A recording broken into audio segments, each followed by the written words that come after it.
सर्व मंडळींचं पुन्हा एकदा स्वागत आहे आम्ही उदगीरकर या चॅनलवर।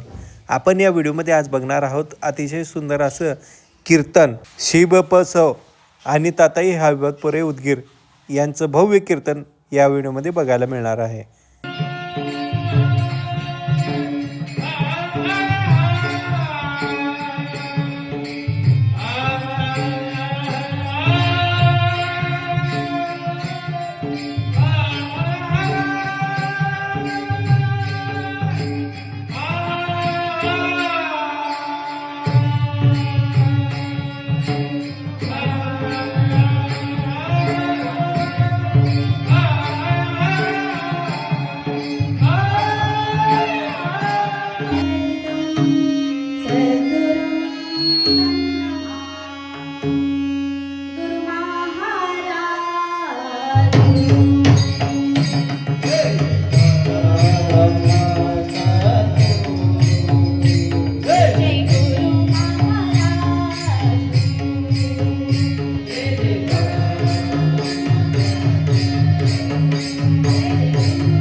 कलियुगा माझी भजन हे सार, कलियुगा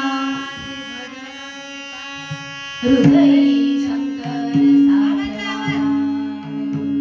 शिव शिव वाचे सतत आठवा, शिव शिव वाचे सतत आठवा, आणि गण आठवा तुझे काही, नर जन्म जळावरील तरंग, नर जन्म जळावरील तरंग, सखा उमारंग जवळी करा, शिव शिव वाचे सतत आठवा, शिव शिव वाचे सतत आठवा, आणि गण आठवा तुझे काही, महादेव म्हणे साधिता साधन, महादेव म्हणे साधिता साधन, आयुष्याचे धन चोरी गेले, शिव शिव वाचे सतत आठवा, शिव शिव वाचे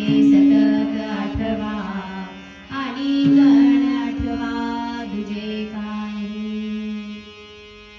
यद्भासा भासते विश्वम् यत्सुखेनानुमोदते,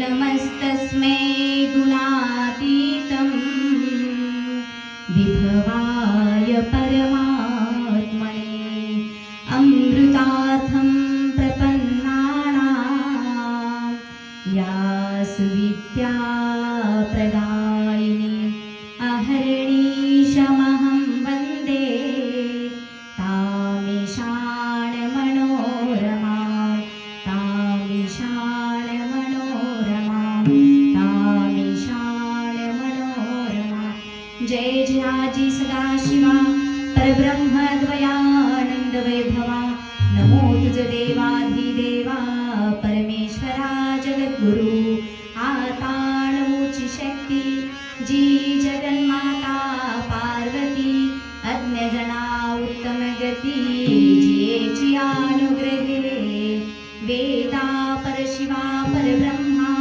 नेनवे तुझा महिमा, साकार होणी आम्हा पूर्वीसी हेतू इच्छित, श्री सद्गुरु कृपे करुण आधी नमो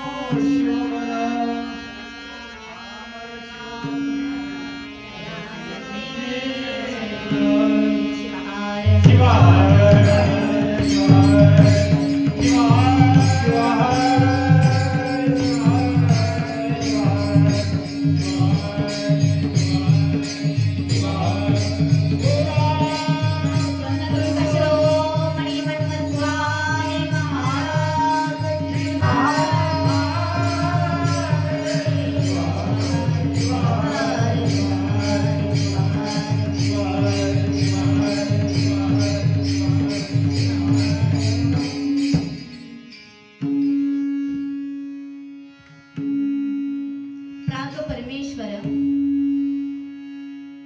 अकारण अवतारी भक्तवांचल कल्पतरू प्राण संजीवन पार्वती परमेश्वर संजीवन समाधी ज्ञानियांचा राजा योगियांचा योगी संतांचा शिरोमणी संत श्रेष्ठ संत शिरोमणी मन्मथ माऊली क्रांती सूर्य समता नायक कर्मधर्म सिद्धांताचा नायक विश्ववंदनीय प्रातस्मरणीय जगज्योती महात्मा बसवण्ण कलियुगातील प्रतिमन्मथ माऊली, तुमच्या आमच्या जीवनाला ज्यांनी सौख्य दिलं, नव्हे महाराष्ट्र, आंध्र प्रदेश, तेलंगणा, कर्नाटक या प्रत्येक राज्यामध्ये लिंगायताची एक स्वतंत्र अस्मिता जागवली. मी कोण? मी लिंगायत. लिंगायत धर्म परम पावन ही ओळख ज्यांनी समंत मानव मात्राला दिली, तेच या कलियुगातील 21व्या शतकातील संत, राष्ट्रसंत वसुंधरा रत्न सद्गुरु शिवलिंग शिवाचार्य माऊलीच्या मंगल दिव्य पावन चरणावर अनंत कोटी कोटी प्रणिपात करते. तद्वतच अखंड शिवनाम सप्ताह ग्रंथराज परमर्ष पारायण सोहळा वर्ष 27वे आणि या 27 वर्षांमधलं वरचे 7वं या मंदिरामध्ये होणारं माझं हे 7वं कीर्तन पुष्प. आणि त्या कीर्तन पुष्पानिमित्त, त्या सोहळ्यानिमित्त आज इथे उपस्थित सर्व माझी शरणी, विशेषत्वानं मी दरवर्षी उल्लेख करते, कारण उदगीरमध्ये हा सप्ताह जास्तीत जास्त इथे महिलांचा सक्रिय सहभाग असतो. एखादं काम हाती घेतलं, बघा 3 प्रकारची लोक असतात. 3 प्रकारचा वर्ग असतो. एखादं कार्य हाती घेतल्यानंतर कार्याचा आरंभ करण्यापूर्वीच करू की नको की माय, आता कसं होईल की आमदाची किती पट्टी जमते की बायाची येणार चाले, कीर्तनाला कोणी बसणार चाले, दुनियाची थंडी वाजलेली आणि आपणच काय गुत्ता घेतले का, एवढं करून करून करून करून करून शेवटी काय सगळ्याचे जोडेच खा. म्हणणं केलेलंच बरं की, बरोबर की नाही? न केलेलंच बरं ना. असं म्हणून, ऐका, असं म्हणून कार्याचा आरंभच न करणारी व्यक्ती, त्याला संतांनी 3ऱ्या कॅटेगरीमध्ये ठेवले. तो वर्ग म्हणजे नीचांचा वर्ग असं सांगितला. त्याच्यानंतर 2रा वर्ग सांगितला, तो मध्यम वर्गांचा. कार्याचा आरंभ करतात पण 27 वर्ष गाठत नाहीत. पहिले 5 झाले, दुसरे 10 झाले, तिथं चटया बी हमीच अंतराव, उचलाव बी हमीच, डाळ भात बी हमीच कराव, पट्टी बी हमीच मागाव, सगळ्याच्या दारोदार हमीच फिराव. ए जाऊ दे मा, घरचं खा. आणि पुढे जे असेल ते शिवहार शिवहार.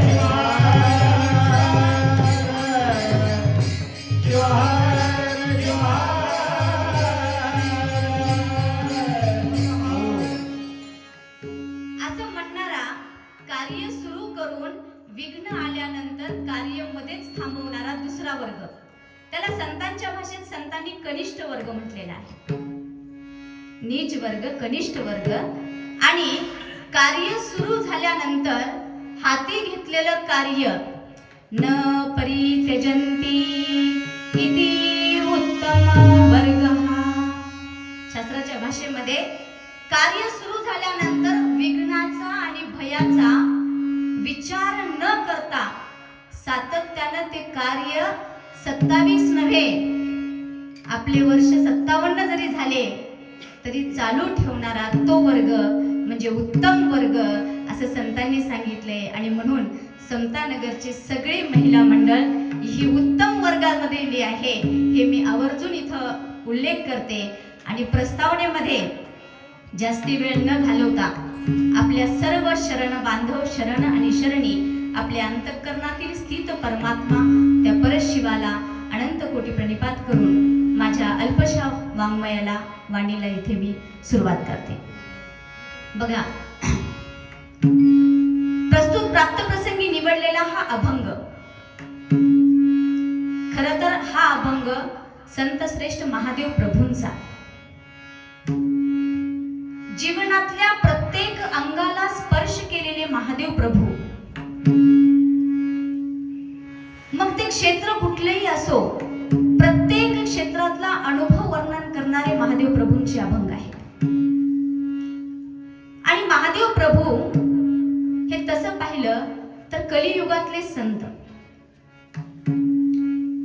युग 4, सत्ययुग, त्रेतायुग, द्वापार युग आणि चौथा तो कलियुग. महादेव प्रभू हे सत्ययुगातले, त्रेतायुगातले, द्वापार युगातले नव्हते, पण कलियुगातले संत असूनही त्या तिन्ही युगातल्या उपासना पद्धतीचा, त्या तिन्ही युगातल्या धार्मिकतेचा, अनुष्ठानाचा, जपातपाचा आणि सामान्य माणसाच्या जीवनाचा सुंदर असा अभ्यास करणारे संत म्हणजे संत श्रेष्ठ महादेव प्रभू. या अभंगाची रचना करताना महादेव प्रभूंनी अगदी पहिल्याच शब्दामध्ये सांगताना महादेव प्रभूंनी उल्लेख केला, कलियुगा माझी. महादेव प्रभूंना म्हणता आलं असतं सत्ययुगा माझी, त्रेतायुगा माझी, द्वापार युगा माझी, पण महादेव प्रभूंनी आवर्जून उल्लेख केला तो शब्दाच्या अभंगाची सुरुवात करताना पहिल्यांदा सांगितलं कलियुगा माझी. मग कलियुगा माझी, सामान्य माणसाला साधन काय? प्रत्येक काळ, प्रत्येक युग आणि त्या युगामध्ये असलेल्या उपासना पद्धती ह्या वेगवेगळ्या होत्या. प्रत्येक युगातली उपासना पद्धती वेगळी, म्हणून त्या उपासना पद्धतीला आम्हाला नाव ठेवत बसायचं नाही. कधी काळी, कधी युगामध्ये अश्वमेध यज्ञ होता, कोणत्या युगामध्ये वेगळ्या उपासना पद्धती होती, कठोर अशी तपसाधना होती, शारीरिक यातना होत्या. दाढी जटा केस वाढवण्यापासून परमर्षाचा 17वा अध्याय काढा आणि 17व्या अध्यायामधल्या 21 ओव्या मन्मथ माऊलींनी यासाठी खर्ची घातल्या. म्हणजे प्रत्येक युगामधले गुरुचं वैशिष्ट्य सांगताना मन्मथ माऊली म्हणतात, एकते तपा धाडिती, एकते करकमळ साधिती, एकते वाचनी बैसविती, म्हणती की उठोच निघो. साधारणतः 21 ओव्या मन्मथ माऊलींनी खर्ची घातल्या. त्या 21 ओव्या म्हणजे प्रत्येक युगातलं उपासना पद्धती.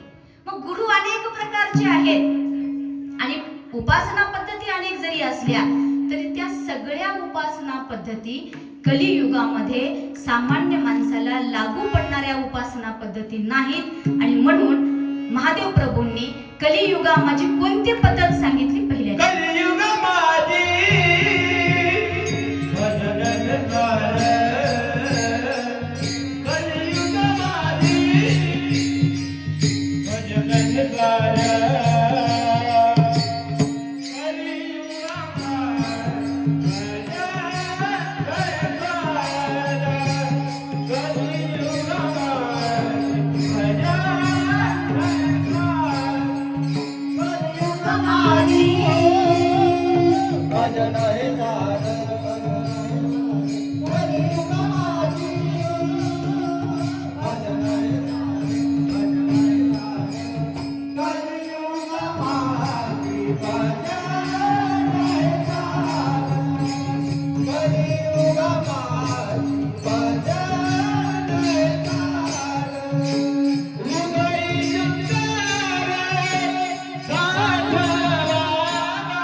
माझी भजन हे सारे हृदयी शंकर साठवावा.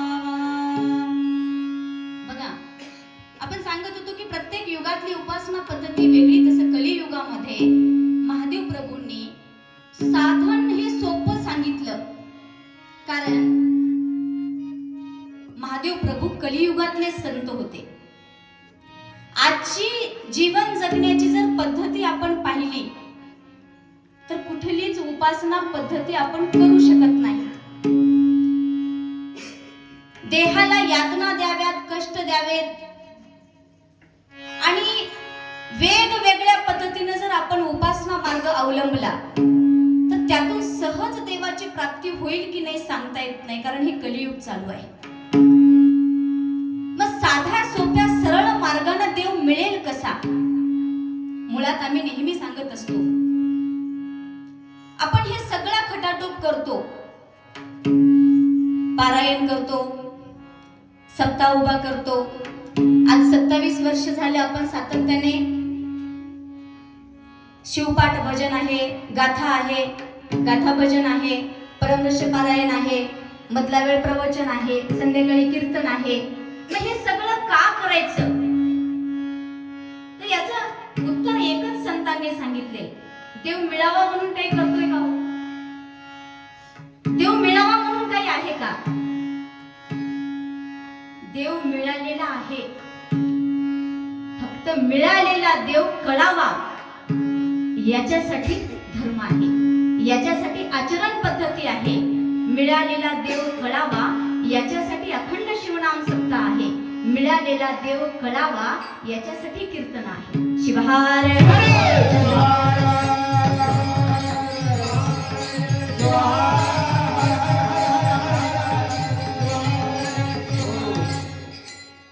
मग मिळालेला देव कळेल कशा पद्धतीने? मिळालेला देव कळणार आहे.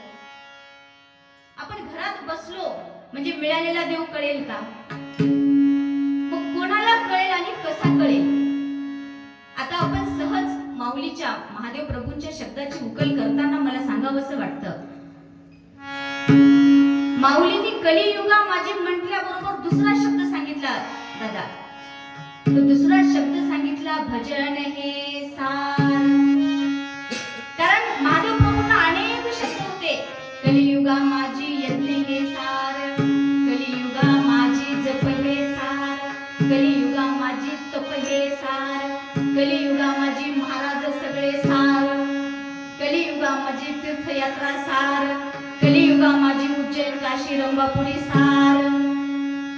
असे कितीतरी शब्द नाही दिसला देव मंदिरात,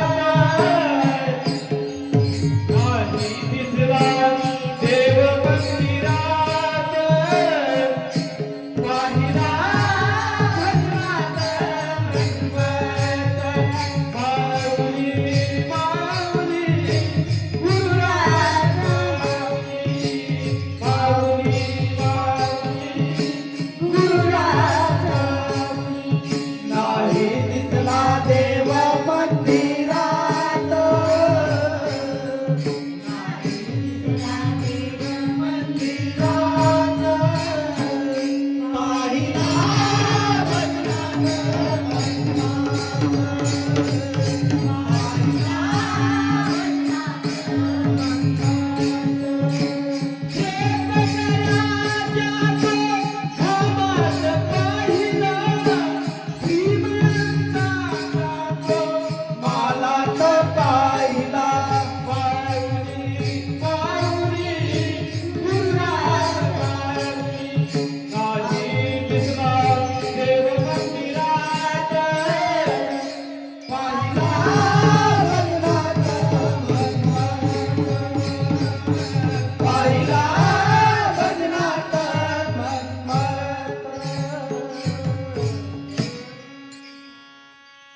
काय ते बाई 12:30 वाजेपर्यंत सुरूच दिली नाही.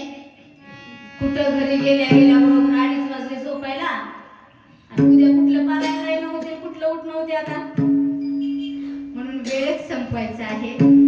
माझा वेळ 9 ते 11चा आहे. 11च्या पुढे कीर्तन जाऊ देणार नाही. शिवहार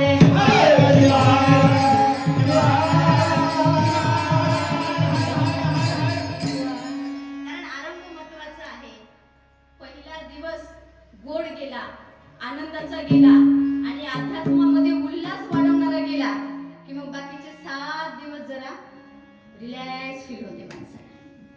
आणि म्हणून मी आपल्याला सांगत होते, कारण आम्हाला अभंग सोडून इकडं तिकडं पळायची आधीपासूनच सवय नाही. आणि म्हणून अभंगाला धरून सांगताना मी सांगते, कलियुगा माझी भजन हे सार. दुसरा महत्वाचा शब्द माऊलीने सांगितला, भजन हे सार. त्याचं कारण असं आहे महाराज, याचं कारण सांगताना माऊलीने जे पहिलं चरण वापरलं, कलियुगा माझी भजन हे सार. कारण का? भजनामुळे काय होते? हृदयी शंकर. भजनामुळे काय होते तर माणसाचं जे हृदय आहे ते हृदय निर्मळ होते. आणि ते निर्मळ का होते? कारण भजनकरी जे आहेत त्यांची संगती जीवनामध्ये दुर्लभ आहे. भजनकऱ्यांची सत्संगाची संगती दुर्लभ आहे. सगळ्याला भजन कळतं का होतं? उदगीरमध्ये एवढी जनता, जाऊ द्या समतानगरमध्ये किती लोक आहेत. तुम्ही परवा निवडणुकीला पाहिलं असेल, नाही बोलवलं तरी लोक पाठीमागे पळत होती. बाजा वाजलं ना वाजल्या की सगळ्या बाया मागे. त्यांची ढोलकी वाजली ना वाजली, बोलवा ना बोलवा, फोन करू यायचे लोक. त्यात मलाही बरेच फोन आले, ताई तुम्ही आहात का? मी म्हणले मी नाही. ते एकदाच गेले होते, ते फारच जावं लागलं नवऱ्यासाठी, वरून आदेश आला म्हणून जावं लागलं. आता नाही. शिवहार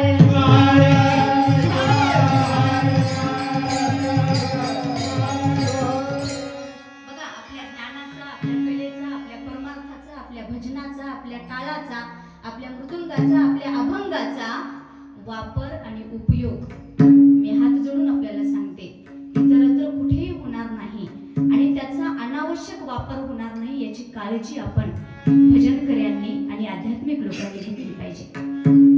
मी आपल्याला सांगत होते सूचक शब्दामध्ये की भजन हे सार, हृदयी शंकर साठवावा. माऊलींना अनेक शब्दांचा उलगडा करता आला असता. हृदयी म्हणण्याऐवजी मंदिरात देव साठवावा, राऊळी देव साठवावा, तीर्थयात्रेत देव साठवावा नाही. याच्यापेक्षा सगळ्यापेक्षाही महादेव प्रभूंनी हृदयाला महत्व दिलं. त्याचं कारण थांबा, 10:30 वाजले.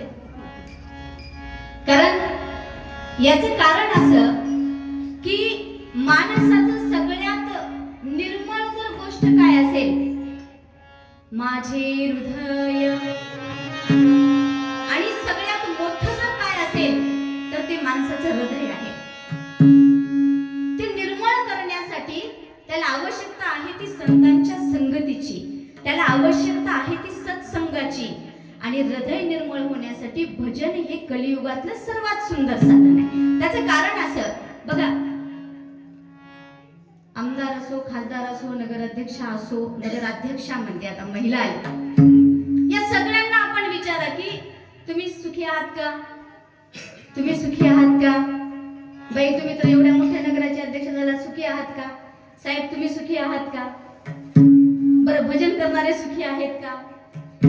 मी सुखी आहे का? जगातला श्रीमंत माणूसही सुखी नाही आणि जगातला सर्वात गरीब माणूसही सुखी नाही. मग सर्वात सुखी असा कोण आहे? सुखे असा ग्रहाश्रमी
दादासारखे गायक मिळाले ते कीर्तन कितीही करावं वाटतं, कितीही लांबवावं वाटतं. माझं काहीच मत नाही. तुम्ही वाढवा म्हणलं तेवढं मी वाढवू शकते, पण तुम्ही तुमच्या गुडघ्यांचा, बसणाऱ्यांनी गुडघ्यांचा विचार करा आणि उभा राहणाऱ्यांनी कमरेचा विचार करा. शिवाय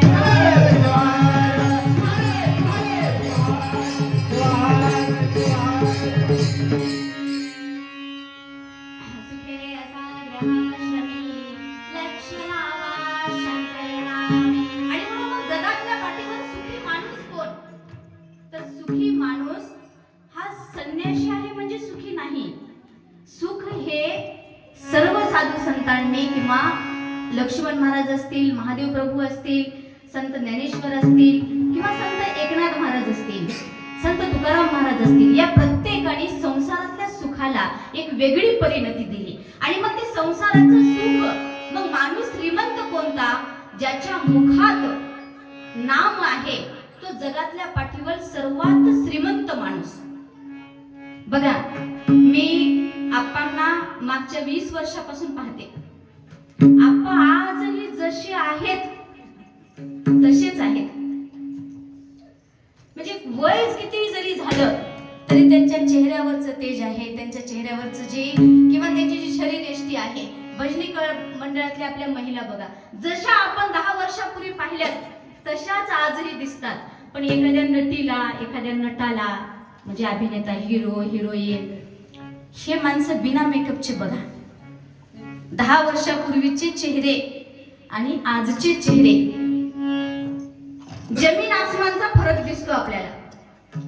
आणि आपण साधी क्रीम नसते, साधं पावडर नसते, विभूतीचे पट्टे, 3 पट्टे डोक्यावरती, कपाळावरती, गळ्यात लिंगमुखी नाम, ही चेहरे जशी आहेत तशी आणखीन उजळूनच दिसतात. हा वैभव आहे. हे जे वैभव आहे, हा जो चेहऱ्याचा किंवा शारीरिक सौंदर्याचा जो भाग आहे तो पूर्णतः हृदयावर आणि मनावर अवलंबून आहे. म्हणून संतांनी सांगितले, मन करा रे प्रसन्न सकळ सिद्धीचे कारण. आणि मनाला जर निर्मळ करायचं असेल, प्रसन्न करायचं असेल, तर कलियुगातलं सर्वात सुंदर साधन जर काय असेल तर ते भजन आहे. आणि भजन या शब्दाचा अर्थ छोटासा नाही, तो शब्द खूप व्यापक अर्थानं मनमत माऊलीने आपल्या परमरहस्य ग्रंथामध्ये वापरलेला आहे. इकडे जितके भजन चढे तितके झरे पाप. मग भजन म्हणजे केवळ अभंग म्हणणे, ताल धरणे याचा अर्थ भजन नाही.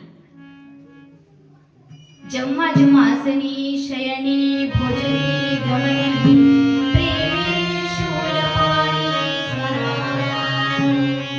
सातत्यानं माणसाच्या मनामध्ये भगवंताचं नामस्मरण आणि चिंतन असलं की मग त्याचं हृदय कसं होतं? तो निर्मळ तरी कैसा पाताळ गंगेचा ओझेचा. मग एवढ्या निर्मळ हृदयामध्ये देव कुठे राहतो? मनमत माऊली आपल्या परमरहस्य ग्रंथात सांगतात, नाहं वसामि कैलासे न च वीरो न च मंदिरे मदभक्त यत्र पार्वती तिष्ठन्ति तत्र देवता. जिथा मी कुठे राहतो? माझं स्थान कैलासात नाही, माझा भक्त जिथं राहतो. आणि मग राहतो कुठे देव? तर ज्याचं हृदय निष्कपट गंगा जळासारखं आहे. ज्याला उपमा पण किती सुंदर दिली महादेव प्रभूंनी. त्याचं मन, हृदय कसं आहे? निष्कपट जैसे गंगा जळ. मग एवढ्या सुंदर हृदयामध्येच देव राहू शकतो. मलिन मनामध्ये, कपटी माणसामध्ये, द्वेष करणाऱ्यामध्ये, ईर्ष्या करणाऱ्यामध्ये, शेजारणीचं कसं बरं झालं एवढ्या लवकर, माय एवढी असली होती तर मी तिला कसं देव बघत नसल असं म्हणणाऱ्यामध्ये, आणि आमच्याच नशिबाला असं कसं आलो माय असं म्हणणाऱ्यामध्ये देव त्याच्या हृदयामध्ये राहत नाही. मग देव राहतो कुठे? तो निष्कपट निर्मळ, सात गुणांचा विकार जिथं नष्ट झाला तिथे देव आहे. मग हे 7 सूत्र कोणते? चोरी न करणे, हत्या न करणे, मिथ्या भाषण म्हणजे खोटं न बोलणारा माणूस, स्वतःची स्तुती न करणारा, इतरांची निंदा न करणारा, या हृदयामध्ये देवाचं वास्तव्य आहे.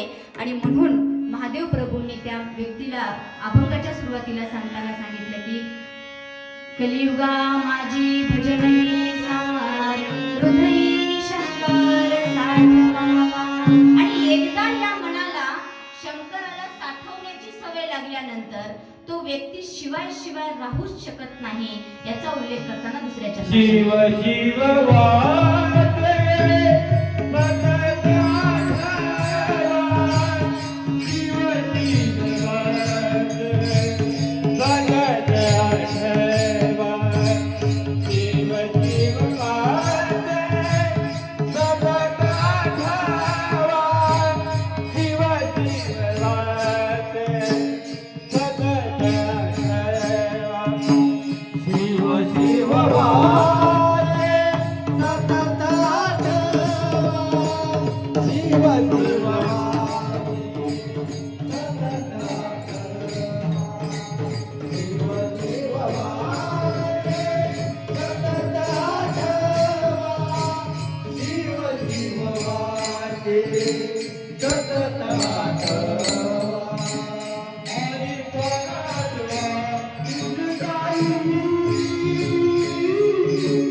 शिव वाटे शिव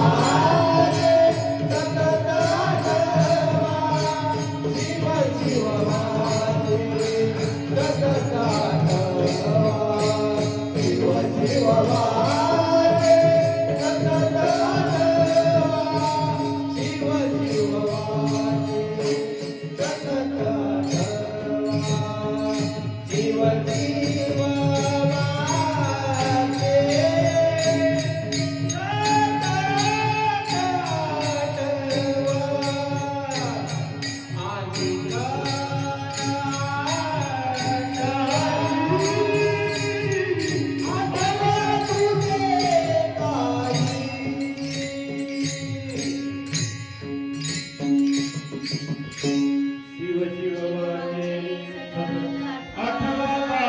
आणि कराटवा महादेव प्रभूंनी दुसऱ्या चरणामध्ये उल्लेख करताना शिव शिव वाचे सतत आठवा आणि कर आठवा दुसरे गाण. धर्माचा संबंध हा माणसाच्या दैनंदिन जीवनाशी असला पाहिजे. आपला रोजचा व्यवहार कसा आहे याच्यावर आपलं धर्म कळतो. मी इथं असताना तुम्ही मला ओळखू शकाल, मी कीर्तनकार आहे. पण बाहेर गेल्यानंतर मी कीर्तनकार आहे हे ओळखण्याचं चिन्ह काय? मार्केटमध्ये मी तुम्हाला ड्रेसवर दिसेल, चिन्ह काय? ज्ञानाचा संबंध पाहिल्याबरोबर ओळखता आलं पाहिजे की कीर्तनकार आहेत. पाहिल्याबरोबर ओळखायला आलं पाहिजे हे शिवाचार्य आहेत. पाहिल्याबरोबर वेश कुठलाही असो ओळखायला आलं पाहिजे हे भजनकरी आहेत. शिवहार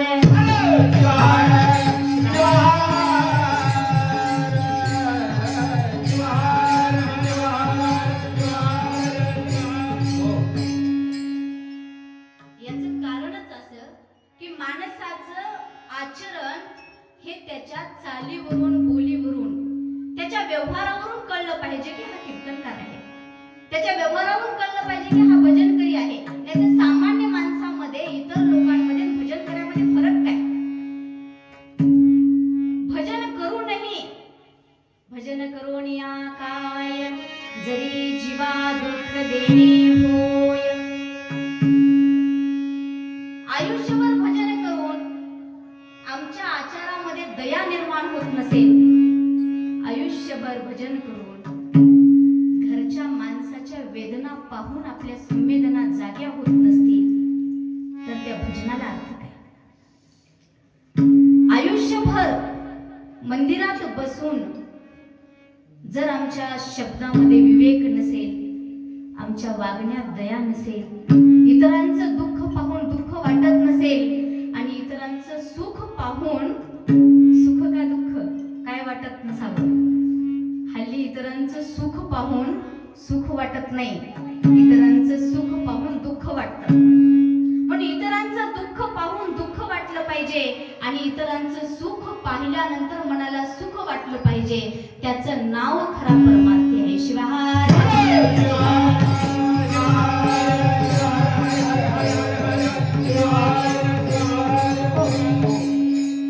आणि हा माणूस ओळखताना कसा ओळखावा याची परिणिती सांगताना महादेव प्रभू म्हणतात शिव शिव वाचे सतत आठवा आणि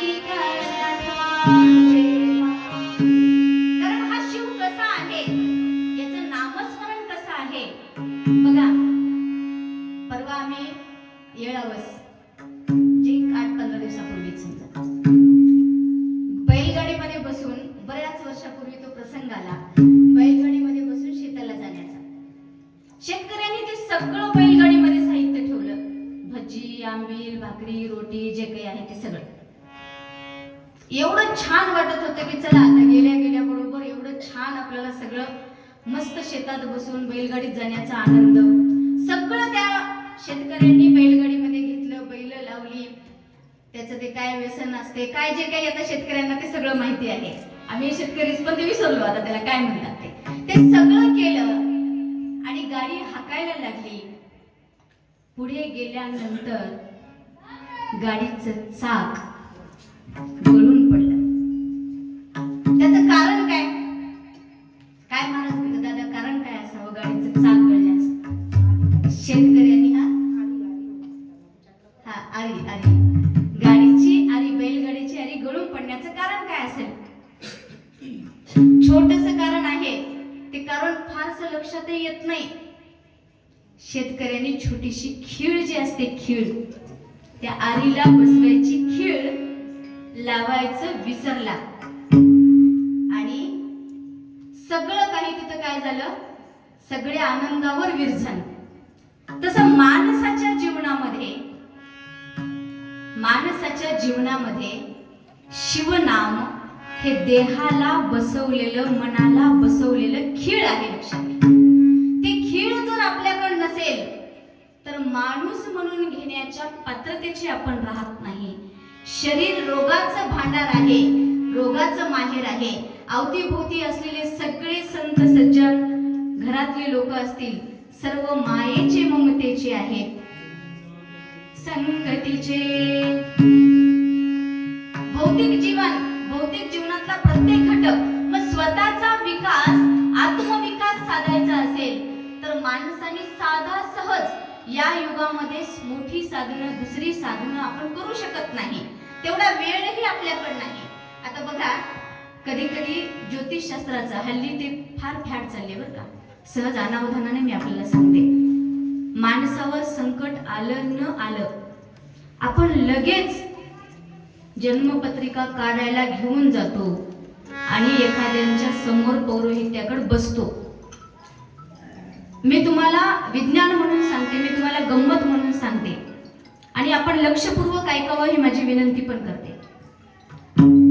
आम्ही आप्पाला विचारलो होतो, राष्ट्रसंतांना, आपा ग्रहांचा प्रभाव जीवनावर किती असतो? बघा, ग्रहांचा प्रभाव जीवनावर किती असतो? आता तसं पाहिलं तर शिवयोग शास्त्रामध्ये आपण जर अभ्यास केला तर परमर्ष ग्रंथामध्ये, शिवपाठामध्ये अख्ख्या मन्मथ स्वामीच्या, लक्ष्मण महाराजांच्या, महादेव प्रभूंच्या अभंग कोणाचेही काढा शिवसंप्रदायातले, किंबहुना ज्ञानेश्वर माऊलीचे ज्ञानेश्वरी काढा, कुठेही छोटासाही उल्लेख आढळत नाही की ज्योतिषाचार्याकडे जाऊन याचा उपाय शोधा. पण तरीही कलियुगामध्ये त्याचं खूळ एवढं वाढले, काही झालं ना झालं की माणसं कोण्या ग्रहाचा प्रभाव आहे हे विचारतात. मी लहान होते, म्हणण्यापेक्षा 10वीला होते, आणि तेव्हा मी आपणना सहज विचारले. आमच्याही लहानपणी कोणीतरी अशीच भीती घालून ठेवलेली, ह्या पोरीच्या जीवनात मंगळ आहे. मग ते डोक्यात बसलेलं आणि आम्ही आपल्याला सहज विचारलो, आपण हे मंगळ काय असते? ते म्हणतात ना मराठीत, आलं मंगळ केलं वंगळ असं म्हणतात म्हणे बरं. मग ती भीती बसलेली. मी तुम्हाला ज्योतिषाचार्य 5-10 मिनिटात सांगते, कारण आता आपण त्याच्या आहारी जात आहोत. सुशिक्षित जेवढे माझे फ्रेंड सर्कल आहेत, जेवढ्या माझ्या मैत्रिणी आहेत, ते सगळे ज्योतिषाच्या आहारी गेलेले आहेत. आणि त्याचं कारण सांगते मी तुम्हाला की आपल्याला लिंगायतांना कुठलाच विटाळ नाही. लिंगायत धर्म परम पावन, तोंड जाणावा इतरा समान, भावी रक्षण करिता आचार, रक्षे शंकर तयात. का बरं म्हटलं हे असं? त्याचं कारण असं आहे की ज्योतिषाचार्य खोटं आहे असं मला म्हणायचं नाही बरं. माझ्या शब्दाचा विपर्यास करून घेऊ नका. ते कुठपर्यंत खरं आहे हे काय मी सांगणार नाही, परंतु त्याचा संबंध मात्र दैनंदिन जीवनाशी आहे. मग एकदा आपल्याला विचारलं की आपण म्हटलं की त्यांचं काम ते करतात बेटा, ग्रह आहेत फिरत राहतात. मग आप्पा म्हणाले, माझ्या जीवनात माझे ग्रह जेवढे गरगर फिरतात, बघा लक्षात घ्या, माझे ग्रह जेवढे गरगर फिरतात तेवढे कोणाचे फिरत नसतील बेटा म्हणले. सातत्याने ग्रह फिरत आहेत. जन्मलो 2.5 वर्षाचा होतो तेव्हा आईनं मला माऊलीच्या पदरात टाकले. आईचं दूध प्यायचं सोडून मी आपांच्या गुरुचरणेच्या सेवेत आलो. 2.5 वर्षाचं आईचा स्पर्श शरीराला हवा असतो तेव्हा माऊलीने माझा त्याग केला. किती मोठा ग्रह फिरला. 7 ते 8 वर्षामध्ये शिवयोग साधने करत झालो. घोडीवर स्वार झालो. घोडी मला कुठल्या कुठं घेऊन गेली आणि शेतामध्ये जाऊन पडलो. किती मोठा ग्रह फिरला. वयाचे 14-15 वर्ष होतात. आजूबाजूची मंडळी त्रास द्यायला लागली. घरातून फक्त 50 ते 60 रुपये घेतलो आणि प्रवासाला निघालो. किती मोठा ग्रह फिरला. हिमालयामध्ये तपस्या केली 2.5 वर्ष. जनावराच्या कातडीसारखी कातडी एवढी जाड झाली. किती मोठा ग्रह फिरला असेल. हिमालयातून परत आल्यानंतर वाटलं की माझ्या धर्मासाठी डॉक्टर झालो, विद्याविभूषित झालं, कितीतरी पैसा कमवता आला असता, पण समाजाचं दुःख पाहिलं आणि हा समाज अधोगतीला जातोय हे लक्षात आल्यानंतर माझ्या पूजेचा तांब्या विकला आणि परमरहस्य ग्रंथाची निर्मिती केली. एकही माणूस माझ्या सोबत नव्हता. हे आपण वैभव पाहत आहोत. आज प्रत्येक गावामध्ये शिवनाम सप्ताह आहे. आज अभिमानानं आपण संप्रदायाची धुरा सांभाळत आहोत. आपल्या खांद्यावर भगवा पताका आहे, हातात परमर्ष ग्रंथ आहे. विभूती माऊलीनं दिली म्हणून आपली ओळख स्वतंत्र आहे. अन्यथा आपल्याला कुत्र कोणी खाल्लं नसतं. शिवहार.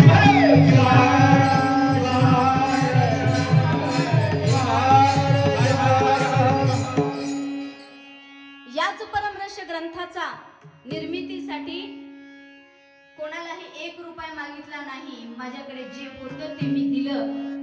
पूजेचा तांब्या विकला आणि परमर्ष ग्रंथाची छपाई केली. किती मोठा ग्रह फिरला असेल. एवढं सगळं करत असताना गावोगावी जाऊन, तेव्हा आप्पाकडे गाडी नव्हती, 4 व्हीलर नव्हती, बैलगाडी नव्हती, कधीतरी घोडा असायचा आणि तो घोडा पावसात चालला नाही की त्याला थांबवून आप्पा स्वतःचं संदूक डोक्यावर घ्यायचे, गुडघ्या एवढ्या चिखलात चालत जाऊन लोकांच्या गळ्यात लिंग बांधले, दीक्षा दिले, परमरहस्य ग्रंथ दिला आणि गावोगावी सप्ताह उभा करण्यासाठी अफाट मेहनत घेतली. आणि ती मेहनत आज म्हणून आज प्रत्येक गावामध्ये शिवनाम चालतो. तुमच्या आमच्या मुखामध्ये शिव आहे. आपल्याला कळालं तरी की मार्ग कोणता. माऊलीने सांगितलं मार्गनिका मार्गनिका मार्गनिका मनमारी येते हाकाय. मार्गनिका मार्गनिका मनमारी येते हाकाय. मार्गनिका मार्गनिका मनमारी येते हाकाय.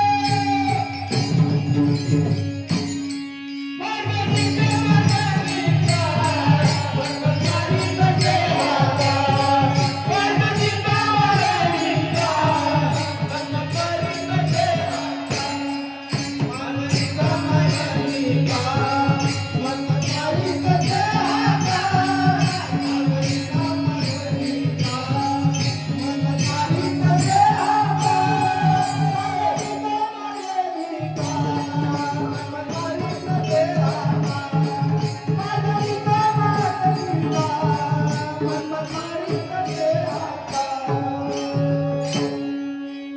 मार्गनिका मार्गनिका हा निका मार्ग तुम्हाला आम्हाला देण्यासाठी ज्या पीठावर आप्पा बसले होते त्या पीठाचे पीठाधीश तुम्ही 1 रुपया घेत नाही महाराज.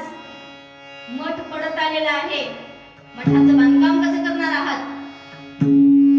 वरून सारखं प्रेशर, प्रत्येक क्षेत्रामध्ये प्रेशर आहे बरं. नगरसेवकाला नगराध्यक्षाचं आहे, नगराध्यक्षाला आमदाराचं आहे, आमदाराला मंत्र्याचं आहे, मंत्र्याला त्याच्यापेक्षा मोठ्या मंत्र्याचं आहे, सगळ्या मंत्र्याला मुख्यमंत्र्याचं आहे, मुख्यमंत्र्याला पंतप्रधानाचं आहे, पंतप्रधानाला त्याच्या अध्यक्षाचं आहे. आणि या सगळ्याला आपलं नियंत्रण पाहिजे.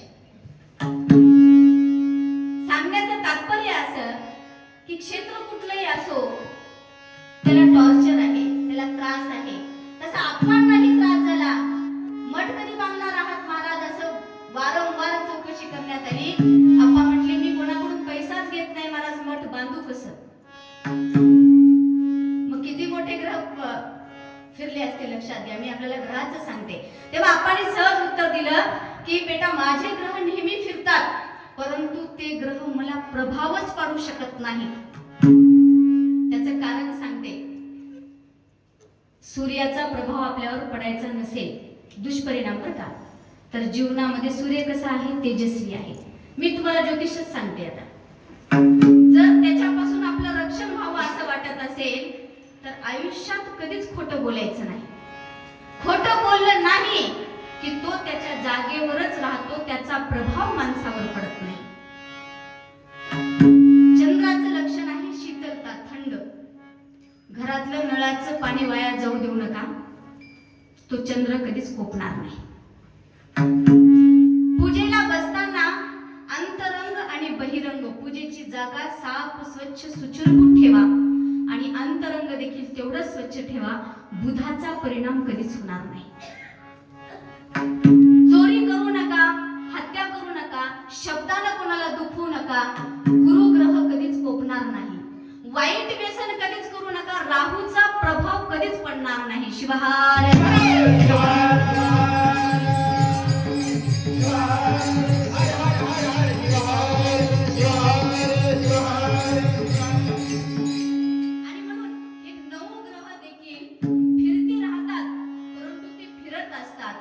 ते कोणाभोवती फिरतात माहितीये का? ज्याच्याकडे अवलक्षण आहे, जो माणूस अवगुणी आहे, त्याला ग्रहाचा प्रभाव होतो. मग शिवभक्ताला ग्रहाचा प्रभाव होत नाही.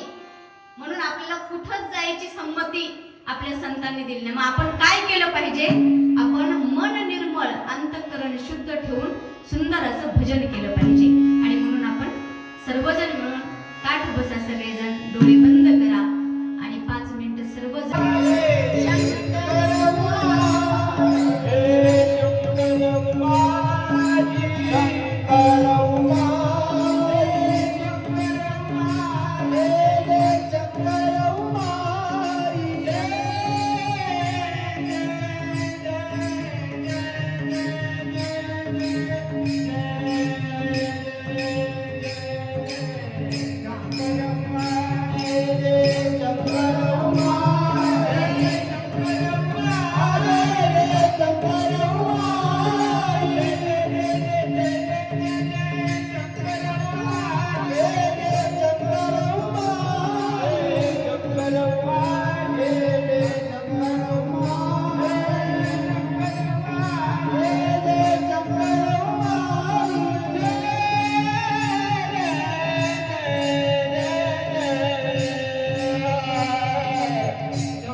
म्हणजे दुसरं तिसरं काहीही नसून मनाचं परिवर्तन होणं, याचं नाव परमार्थ.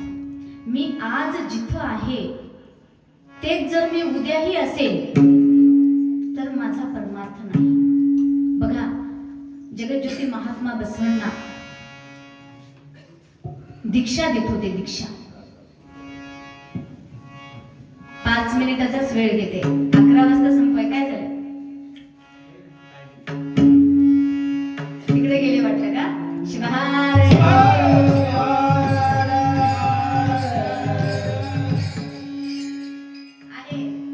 आमचं नातं जे आहे शरणांशी, शरणांच्या जीवनाशी आणि जगज्योती महात्मा बसवण्णांची आमची नाळ ही 12व्या शतकापासून घट्ट जुळलेली आहे. कदाचित 12व्या शतकामध्ये महात्मा बसवण्णा नसते, 16व्या शतकात संत शिरोमणी मन्मथ माऊली नसते आणि 21व्या शतकात राष्ट्रसंत नसते, तर तुम्ही आम्ही उत्पन्नच झालो नसतो. शिवहार.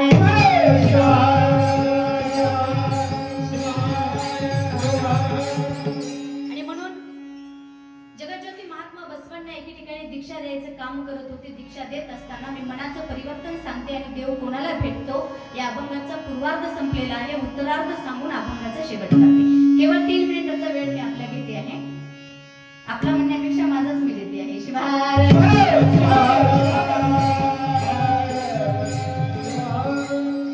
संपवायचं होतं. 11 वाजून 10 मिनिट झालेले आहेत बहुतेक. जगज्योती महात्मा बसवांना दीक्षा देत होते. जसे 21व्या शतकामध्ये आप्पा दीक्षा द्यायचे आणि दीक्षा देताना काही गोष्टी आपल्याकडून वधवून घ्यायच्या. आप्पा दीक्षा देताना आपल्याला काय म्हणायचे हो? दीक्षा दिल्यानंतर आपल्या लिंगाची पूजेची पद्धती आपल्याला सांगायची. शिवाय नमः म्हणत पाणी टाका, भस्म लावा, 3 बोटांनी भस्म लावा, आपल्या शरीरावर 16 ठिकाणी भस्म लावा. ते प्रत्येक भस्म लावत असताना ओम नमः शिवाय, ओम नमः शिवाय, ओम नमः शिवाय, ओम नमः शिवाय, ओम नमः शिवाय. बघा, नामाची दुर्लभता किती मोठी असते. नाम सहज होत नाही हो, सगळ्याला घडत नाही. मृदंगातून आवाज आला शिवाय नमः, पेटीच्या स्वरामधून आवाज आला ओम नमः शिवाय, टाळकऱ्याच्या मुखातून आला ओम नमः शिवाय, पण बसलेले एक बी माऊली म्हणली नाही ओम नमः शिवाय. शिवहार.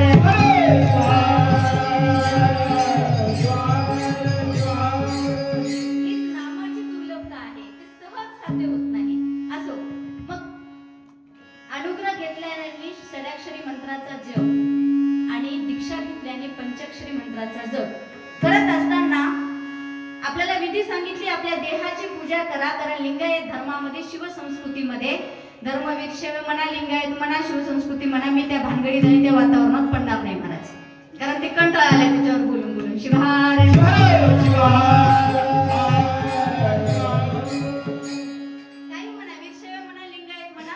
शिवसंस्कृती म्हणा, मी आता इथं मधला मार्ग म्हणून शिवसंस्कृती सांगते. शिवसंस्कृतीमध्ये देह हा देवालय मांडलेला आहे.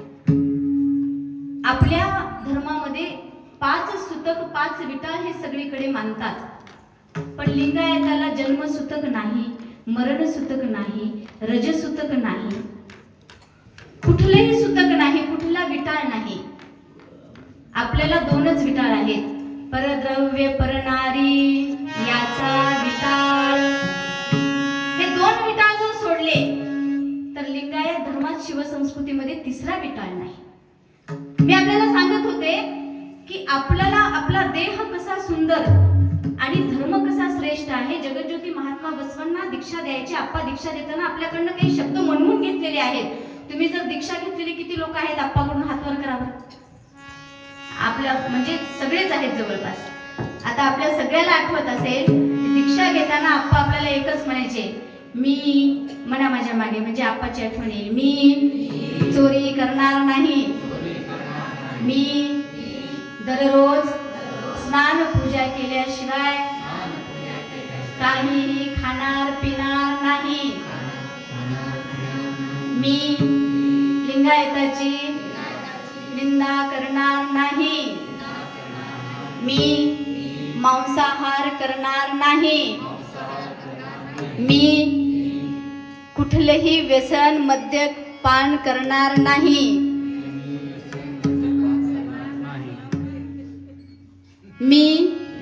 गळ्यातला लिंग काढून खुंटीला ठेवणार नाही. बघा, ज्यानं हे सगळं करते त्याच्या आवाजामध्ये स्पष्टता होती महाराज. त्यानं स्पष्टपणे म्हटले. आणि ज्याला याची भीती होती ना, त्यांनी फक्त असं असं असं असंच केले. शिवहार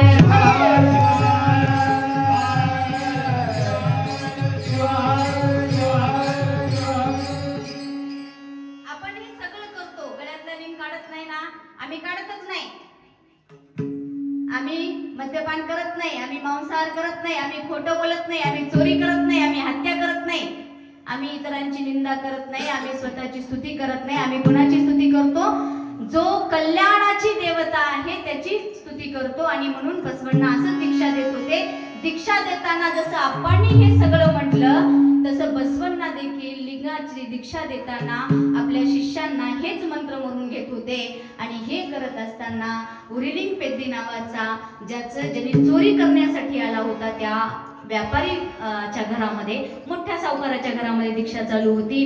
पहाटेचे 3 वाजले होते. ब्रह्ममुहूर्तामध्ये आपले गुरु, आपण सगळ्यात भाग्यवान पिढी आहोत. आपण सगळ्या प्रकारचे धक्के खाल्लेले आहोत. सगळ्यात सुंदर, सगळ्यात चांगली, सगळ्यात नीतिमान, आचार संपन्न महापुरुष आपण आपल्या डोळ्यांनी पाहिले, त्यांच्या सोबत राहिलो. आणि सगळ्यात गलिच्छ, सगळ्यात घाणेरडं जग, सगळ्यात नीतिमत्ता हरवलेलं जग देखील आपण डोळ्यांनी पाहत आहोत.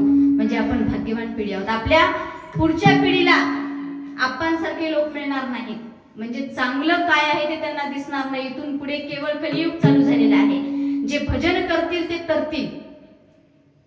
म्हणून दीक्षा चालू असताना हे सगळे मंत्र घेतले. आणि चोरी करायला आलेला चोर, त्याच्या हृदयाचं परिवर्तन झालं, मनाचं परिवर्तन झालं. ब्रह्ममुहूर्तामध्ये दीक्षा संस्कार चालू होता. आप्पांनी हे सगळं म्हणून घेतलं. आणि तू एवढं कर, तुझ्या जीवनामध्ये सुखच सुख असेल, तुझ्या जीवनामध्ये आनंदच आनंद असेल. सुखाला विरुद्धार्थी शब्द आहे दुःख. सुख आला की कदाचित मागून दुःख पण येतो, सुखाच्या मागोमाग दुःख येतं. पण आनंद आल्यानंतर आनंदाच्या मागे येणार काही आहे का? आनंदाला विरोधार्थी शब्द आहे का दादा? आनंदाला विरोधार्थी शब्दच नाही. आणि म्हणून या धर्मामध्ये, या संस्कृतीमध्ये अवघा आनंदाचा काळ पोटी भरला यशवणी. आणि म्हणून त्या चोराच्या मनाचं परिवर्तन झालं. अरे एवढा आनंद जर असेल तर मी दीक्षा का घेऊ नये? आणि म्हणून त्याच्या मनात परिवर्तन झालं. त्याचं नाव होतं उरिलिंग पेद्दी. पेद्दी नावाचा चोर पुन्हा तो गुरुस्थानी बसला आणि त्याच्या मनामध्ये परिवर्तन झालं. तो जगाचा गुरु बनण्या इतकं सामर्थ्य त्याने निर्माण केलं. मला आपल्याला सांगायचं एवढंच आहे की माणसामध्ये अवगुण नाही असा माणूस सापडत नाही, परंतु हे सगळे अवगुण कमी करता आले पाहिजेत, किंबहुना त्याला वाढवू देऊ नये. हे माणसाचं आणि धर्माचं प्रमुख लक्षण आहे. आणि म्हणून या लक्षणाने आपण चालावं. आपल्यामधले अवगुण हळूहळू परमेश्वराचं नामस्मरण घेताना, शिवाचं नामस्मरण घेता घेता, शिवच का? कारण शिव मग शिवपाठ माऊलीमध्ये सगळ्यामध्ये जर देवता कोणती असेल, कल्याणाची, बर का, कल्याणी स्वरूप कल्याणी रमा नाम कल्याण, सगळ्याचं चिंतन वेगळं. आणि शिव कल्याणाची देवता का? कारण जगाचा विचार, सगळेजण आपापला विचार करतात. समुद्र मंथन झालं, 14 रत्न निघाली. ऐरावत कोणी घेतलं, लक्ष्मीला कोणी घेतलं, विष्णूने लक्ष्मीला घेतलं, इंद्राने ऐरावताला घेतलं, अश्व वेगळ्याने घेतलं, हत्ती वेगळे घेतले, 14 रत्न वाटून घेतली. आणि कालकूट नावाचं विष केलं घेतलं ते भगवान शंकरांनी. कारण हे जर पसरलं तर जगाचा नाश होईल. म्हणून तेव्हापासून भगवान शंकराला कल्याण स्वरूपी, सगळ्यांचं कल्याण चिंतणारी देवता भगवान शिव आहे. आणि म्हणून त्या शिवाचं नामस्मरण घेतल्यानंतर आपल्याही जीवनाचं कल्याण होईल. हे शाश्वत सत्य आहे. कल्याणामध्ये आनंद आहे, नामस्मरणामध्ये आनंदी आनंद आहे. आणि म्हणून आपल्या सर्वांच्या मुखातून हा पहिला दिवस पहिल्या दिवसामध्ये गुणकीर्तन आणि नामकीर्तन करतात, म्हणून भगवंताचे गुण आणि नामसंकीर्तन करण्याचा माझ्या अल्पमतीनुसार मी प्रयत्न केला. खरं तर कीर्तन सगळ्यात कमी आम्ही घेतो, कारण वेळेचा अपव्यय, बाकी काहीच नाही.